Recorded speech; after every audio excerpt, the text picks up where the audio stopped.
안녕하세요. 오늘도 사연살롱을 찾아주셔서 감사합니다. 저는 30대 여자입니다. 모 지역 교향악단에서 바이올린을 연주하고 있어요.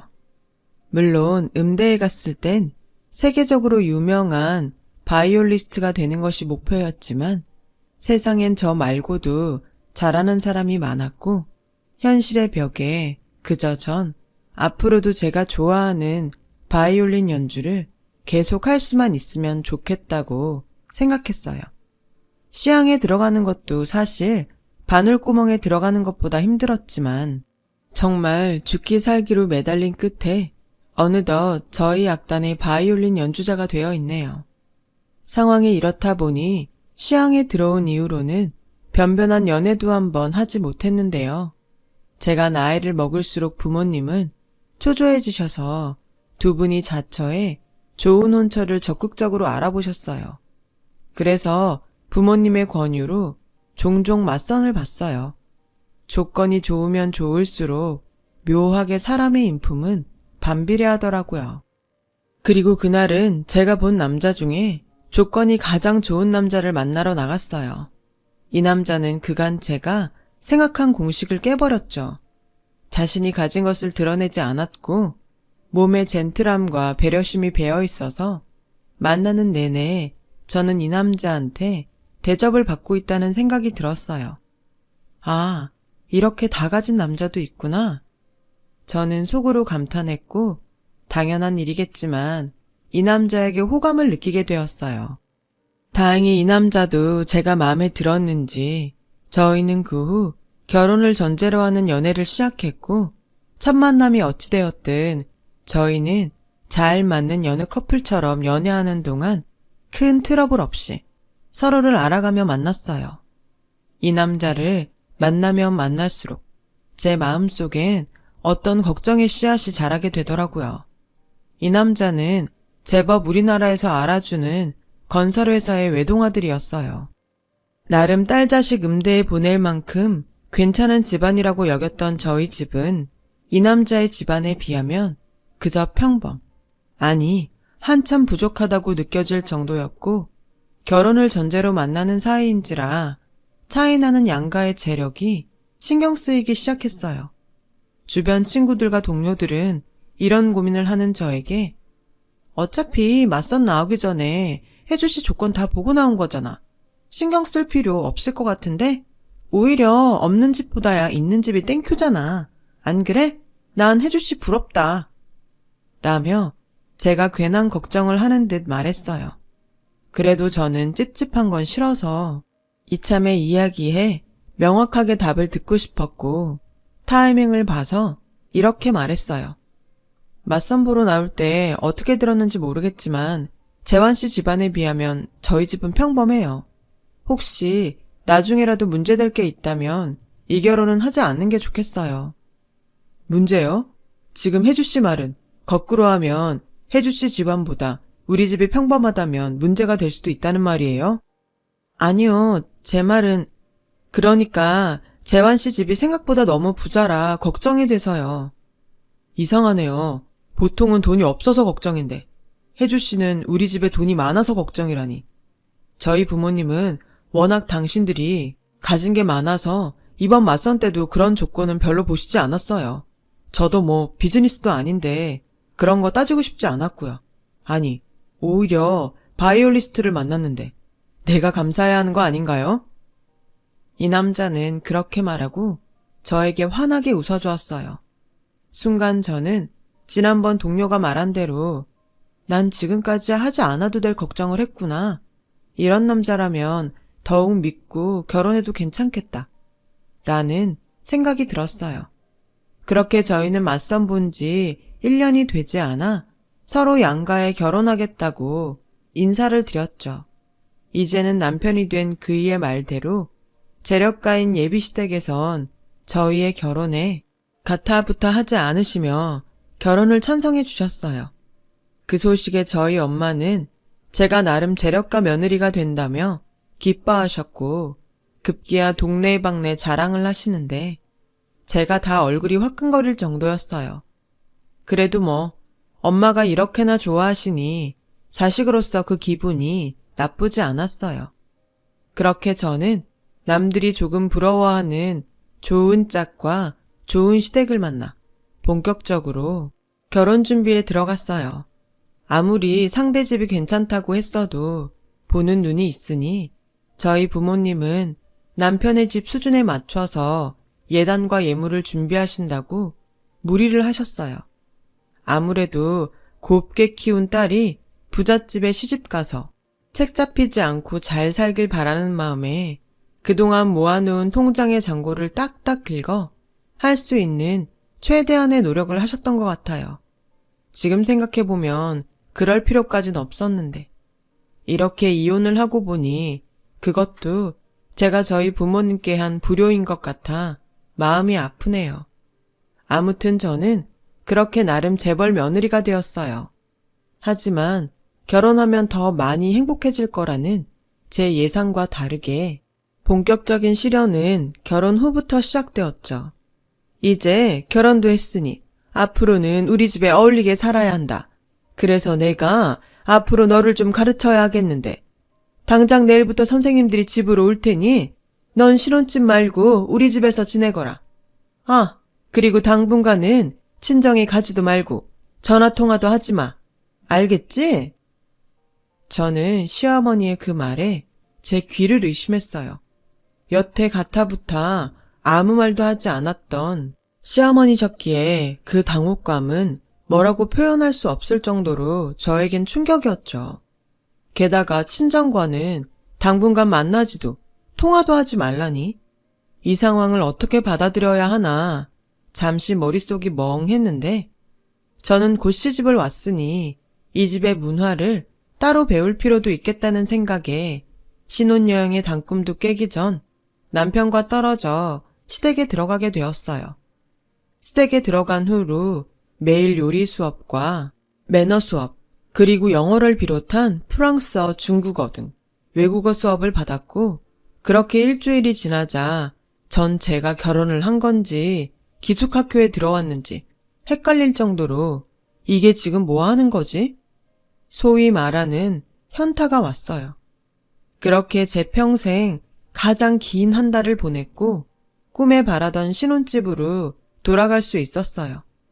시어머니는 저를 신혼집에 보내고도 집안에 무슨 일이 있다 싶으면 어김없이 저를 호출해 저의 일상생활에 점점 지장을 주기 시작했어요. 시향에 몸담고 있으니 단원들과 같이 연습도 해야 하는데 시어머니는 그런 제 사생활은 안중에 없는 듯 제 사정을 봐주지 않았고 저는 결혼한 지 얼마 되지도 않았는데 점점 한계에 부딪히게 되었어요. 저희 시댁집은 드라마에서 나올 법한 큰 저택이었어요. 잔디가 깔린 넓은 마당에 차를 마시면서 독서를 즐길 것만 같은 하얀 테이블이 있는 그런 집이요. 그리고 당연히 운전기사와 집안 청소를 해주시는 이모님들이 거의 상주하고 계셨는데 시어머니는 이상하게도 이미 이모님이 청소를 마친 곳도 저에게 다시 청소를 하라 했고 아주 부담스럽게 제가 청소하는 모습을 차를 마시며 처음부터 끝까지 지켜보셨어요. 상황이 여기까지 오니 저는 속으로 어머님이 내가 마음에 안 드셔서 그러나? 그랬으면 처음부터 결혼을 반대하시지. 이게 무슨 심보야? 라고 생각했고 이런 제 생각이 틀리지 않았는지 시어머니는 다른 가족들이 있을 때와 저와 단 둘이 있을 때에 온도차가 심하게 났어요. 특히 남편이 있을 때와 없을 땐 그 온도 차이는 확연했어요. 남편이 있을 때는 목소리부터 상냥하게 아가, 시집 온 지 얼마 안 돼서 힘들지? 그래도 조금만 몸에 익혀두면 나중엔 편하단다. 그냥 우리 식구 되는 과정이라고 생각하렴. 이렇게 말씀하셨고 남편이 없을 땐 마치 저를 하녀 부리듯 예, 뭐든 기브앤테이크야. 부잣집에 시집을 왔으면 이 정도는 감수해야지. 안 그래? 라고 하시는데 하루에도 몇 번씩 바뀌는 시어머니를 보고 같은 사람이 맞나? 싶을 정도로 황당했어요. 나중엔 저 혼자 시어머니는 이중인격자다 라는 결론을 지었어요. 그 후로 저는 시어머니와 단 둘이 있을 땐 저 스스로를 지킬 방법을 고민했고, 저는 초소형 보디캠을 몸에 지니고 다니게 되었어요. 한편 시아버지는 집안일에 크게 관심도 없고 신경 쓰고 싶어 하지 않는 분이셨어요. 그저 튀거나 남들 입에 오르내리는 그런 소란스러운 일만 만들지 않으면 뭘 하든 상관하지 않으셨어요. 이 정도 되면 왜 남편에게 그동안 당한 일들을 얘기하지 않나 하는 생각도 드실 텐데요. 저도 처음엔 남편에게 시어머니가 저를 마음에 들어하지 않아서 일부러 하지 않아도 될 일들을 시킨다고 말하고 싶었지만 어쩐지 그렇게 말을 해버리면 당장은 남편의 도움으로 어찌어찌 넘어갈 순 있겠지만 그 후폭풍이 감당되지 않을 것 같았어요. 또한 명백한 증거도 없이 하는 제 말을 남편이 어떻게 받아들일지 확신이 없어 일단은 두고 보자 싶었고요. 그렇게 신혼이지만 달콤함보다는 고된 생활을 이어가고 있던 그 즈음 시어머니의 선을 넘는 간섭은 점점 더 심해져서 저를 더욱 올가매더라고요. 전 이제부턴 참지 않겠다는 각오로 시어머니에게 할 말은 하자 라고 결심했어요. 예, 너 그 악단에서 바이올린 하는 거 그만둬라. 어머니, 시향에 들어가는 거 쉬운 거 아니에요. 전 앞으로도 계속 바이올린 하고 싶어요. 시어머니는 당신의 말에 토를 달기 시작한 저를 보며 인상을 잔뜩 찌푸리셨고 화가 단단히 나셨는지 목소리를 높이며 이렇게 저를 다그쳤어요. 너 지금 어른 말에 토 달았니? 매너 수업 때 뭘 배운 거야? 내가 너 이따위로 하라고 그 비싼 수업료 낸 줄 아니? 그 수업 제가 받겠다고 하지 않았고요. 그리고 이건 수업하고는 상관이 없는 것 같아요. 어머니가 저 마음에 들어하지 않는 거 저 알아요. 근데 결혼할 때 반대 한번 하지 않으시더니 왜 이제서야 이러시는지 저는 정말 이해할 수 없어요. 왜 이제 와서 그러냐고? 난 처음부터 그렇게 잘나거나 그렇게 못난 며느리 말고 딱 너 같은 며느리를 원했어. 적당히 과거 타이틀 있고 그렇다고 내놓으라 하는 집안 딸도 아닌 딱 너 같은 애가 내가 다루기가 좋거든. 뭐라고요? 저는 시어머니의 그런 뻔뻔한 말에 모멸감을 느꼈어요. 그런데 시어머니의 다음 말은 저를 더 경악하게 만들었어요. 난 자기 주장, 자기 생각 그런 거 있는 애 싫다. 부잣집 작은 사모님 타이틀 얻었으니 다른 타이틀은 필요 없잖니. 뭐 어차피 네가 싫다고 해도 내가 나서서 너 해고하라고 할 거니까. 다른 생각은 하지 않는 게 좋을 거야. 그냥 넌 내가 시키는 대로나 해. 아, 그리고 몇 달 있으면 집안끼리 하는 갤러리 모임 있으니까 틈틈이 그림 공부도 해라. 너 가르칠 선생님도 내가 미리 섭외해놨으니까 곧 집으로 보내마. 다른 집 사모들도 며느리들 데리고 오신다고 하니까 너 준비 철저히 해. 괜히 우리 집이랑 내 얼굴에 먹칠하지 말고. 그리고 그때 입을 옷도 그날 아침에 보낼 테니까 무조건 그 옷에 네 몸 맞춰라. 시어머니는 당신 말만 하고 자리를 떠나셨어요. 정말 기가 차서 전 남편에게 울면서 전화를 했고 남편은 제 이야기를 다 듣고 자신이 어머니와 잘 이야기해보겠다고 말했어요. 남편은 퇴근 후 저와 본가에 가서 시어머니에게 제가 앞으로도 계속 시향해서 바이올린을 연주할 수 있도록 해달라고 말했어요. 시어머니는 저에게 펄펄 뛰었을 때와 다르게 난 그냥 새애기가 시집와서 할 것도 많고 배울 것도 많으니 일이라도 그만둬서 편해지길 바란 건데 네 뜻이 정 그러면 그렇게 해라 라며 세상 인자한 얼굴로 저에게 말씀하셨어요. 전 순간 소름이 끼칠 정도로 시어머니의 인자한 얼굴이 오싹하게 보였는데요. 남편은 제가 오해한 거라며 자신의 엄마가 그렇게 나쁜 사람이 아니라고 하더라고요. 하지만 절대 가만히 넘어갈 시어머니가 아니기에 다음날 남편이 출근한 틈을 타 저희 집으로 온 시어머니는 어제 당한 일을 저에게 복수하듯 이렇게 말씀하셨어요. 어디 감히 니까짓게 나랑 내 아들을 이간질해? 내 아들 믿고 까부나 본데. 너 앞으로 각오해. 그렇게 시향에 나가고 싶어? 그래, 나가. 네 손으로 창피해서 사표 쓰게 만들어줄 테니까. 전 이쯤 되니 시어머니가 정신적으로 병이 있는 게 분명하다고 생각했어요. 그러지 않고서야 상식적으로 저에게 이런 식으로 괴롭힐 일이 없잖아요. 전 이 사태를 어떻게 극복하면 좋을지 고민했어요. 처음엔 보디캠에 찍힌 영상도 있으니 당연히 이혼이 가장 먼저 떠올랐는데 사실 시어머니만 아니면 나머지는 아플 것이 없고 전 여전히 남편을 사랑했기에 고민은 더욱 깊어졌어요. 그러던 어느 날 이상하게 몸살 기운이 있는 것 같더니 미열도 있고 속도 불편한 게 임신한 것 같았죠. 전 곧장 약국에 가서 테스트기를 사와 제 안에 새 생명이 자리하고 있음을 확인하게 되었어요. 남편 역시 아이 소식에 많이 기뻐하더라고요. 저희 부부는 같은 날 산부인과에 가서 초음파로 아이의 존재와 심장 소리를 확인하며 기뻐했어요.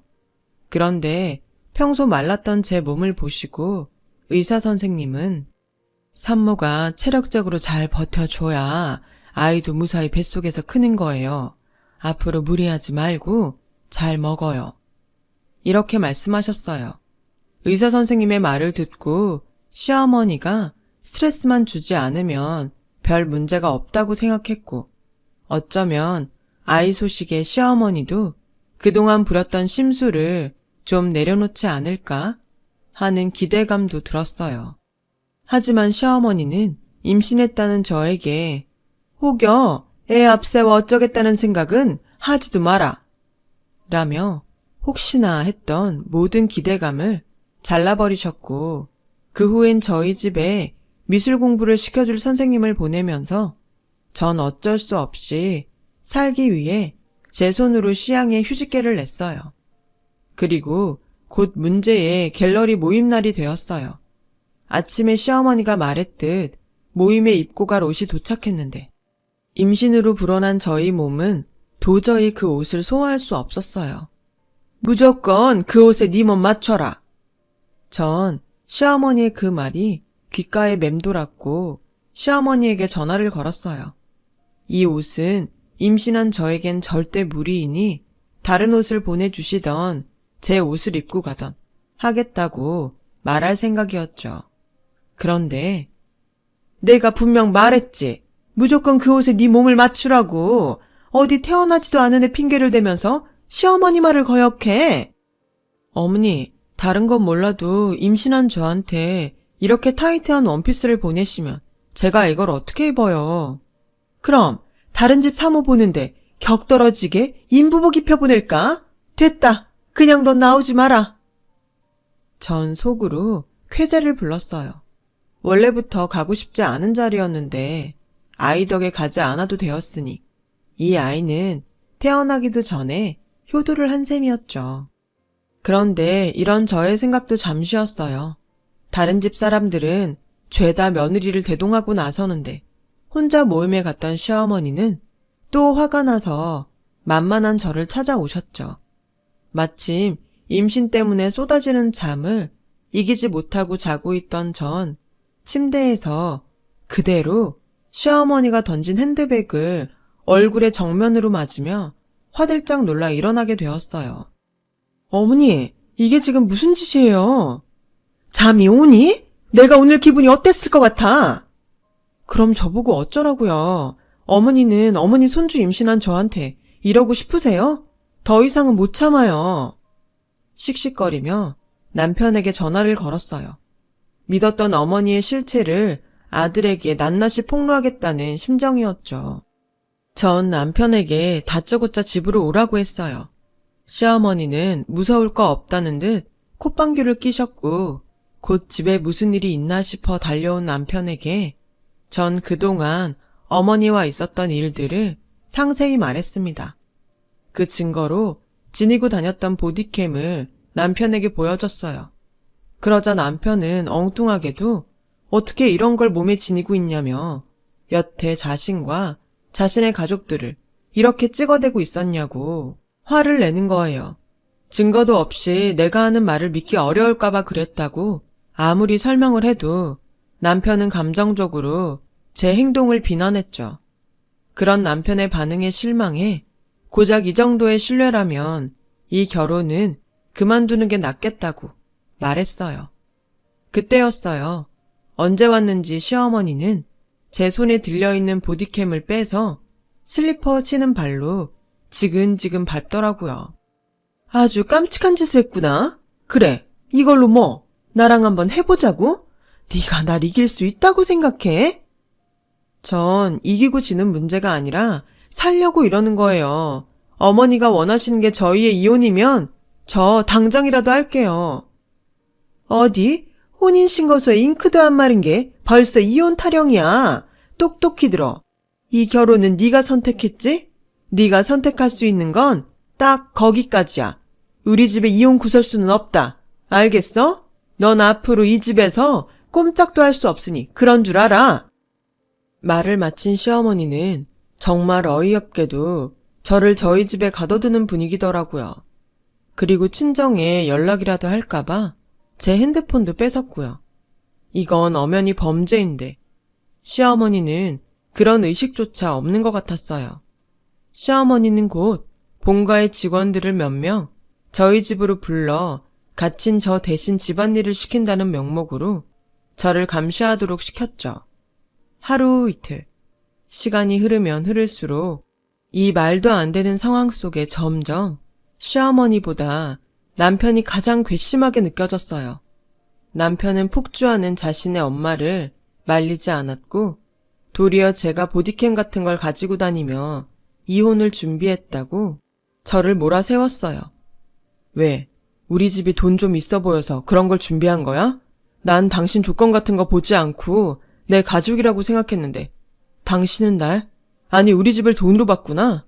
애당초 처음부터 당신이 고분고분했음 우리 엄마가 그렇게까지 했을 리도 없어.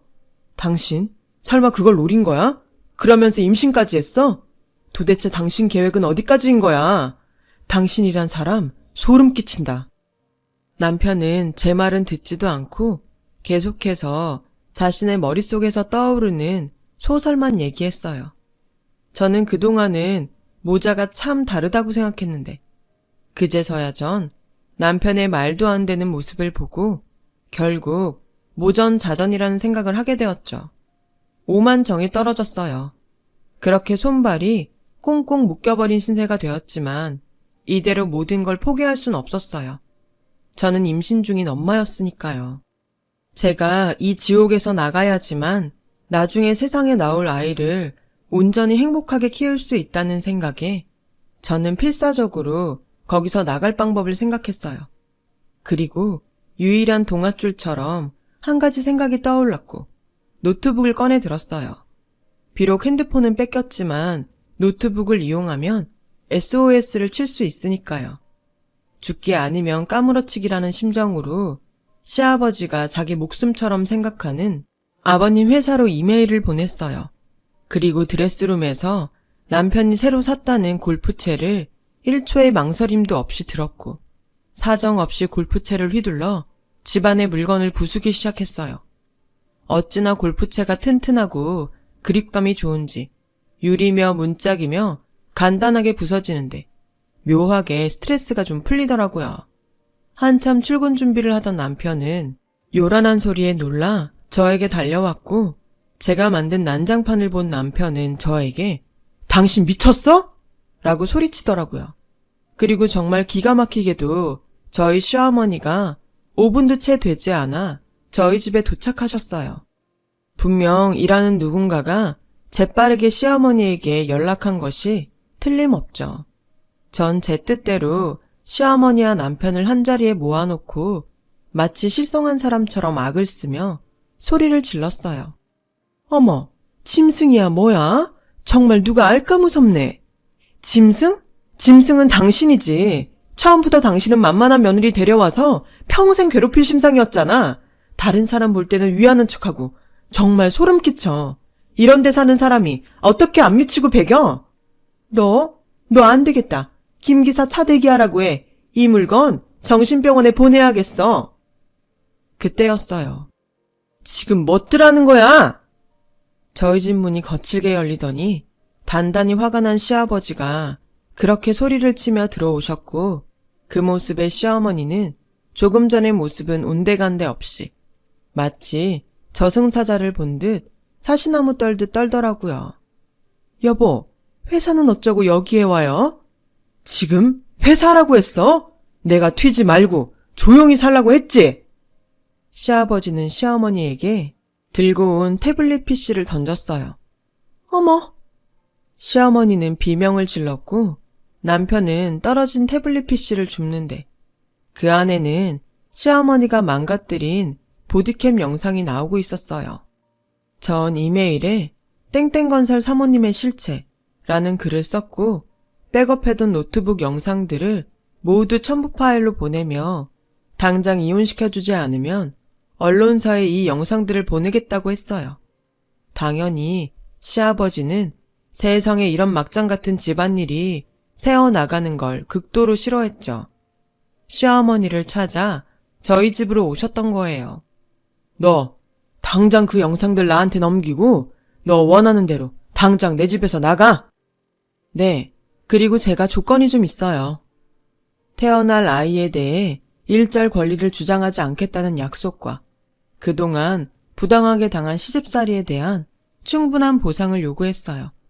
당연히 시아버지는 저의 요구를 모두 수용해줬고 변호사를 통해 제대로 서류를 정리해 주셨어요.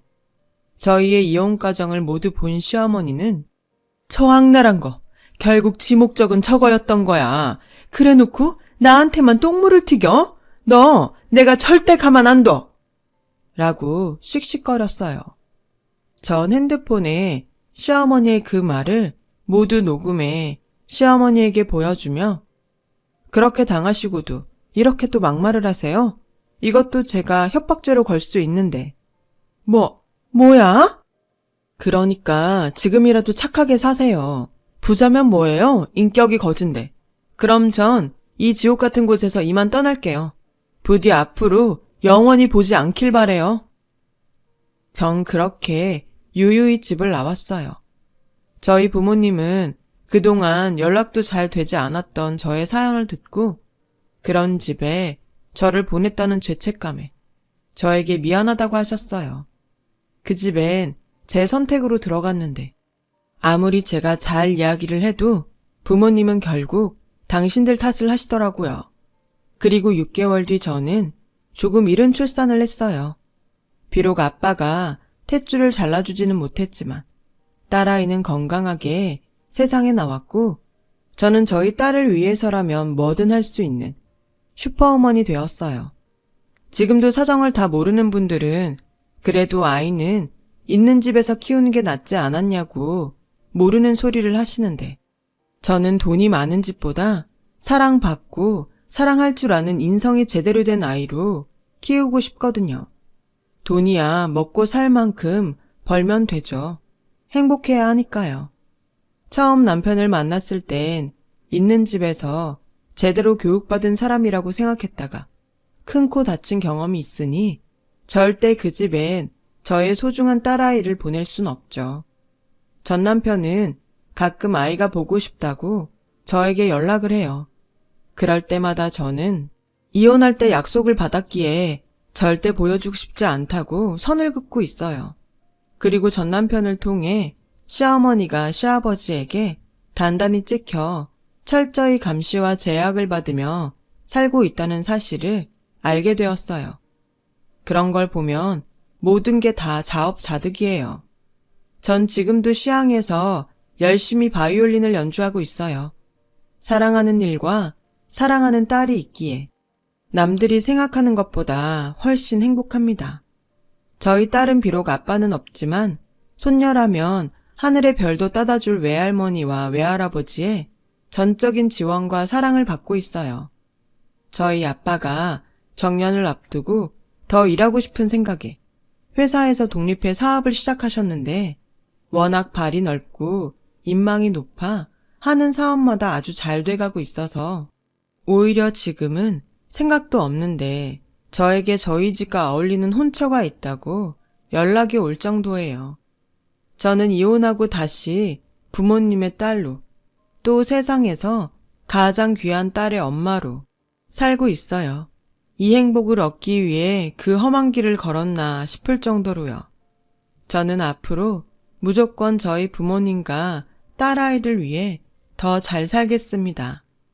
지금까지 저의 이야기를 들어주셔서 감사합니다. 여러분들도 어제보다 오늘이, 오늘보다 내일이 더 행복하길 바랄게요. 여러분, 사연 댓글에 응원과 현명한 조언 부탁드려요. 좋아요와 구독은 저에게 큰 힘이 됩니다. 오늘도 좋은 일 가득하세요.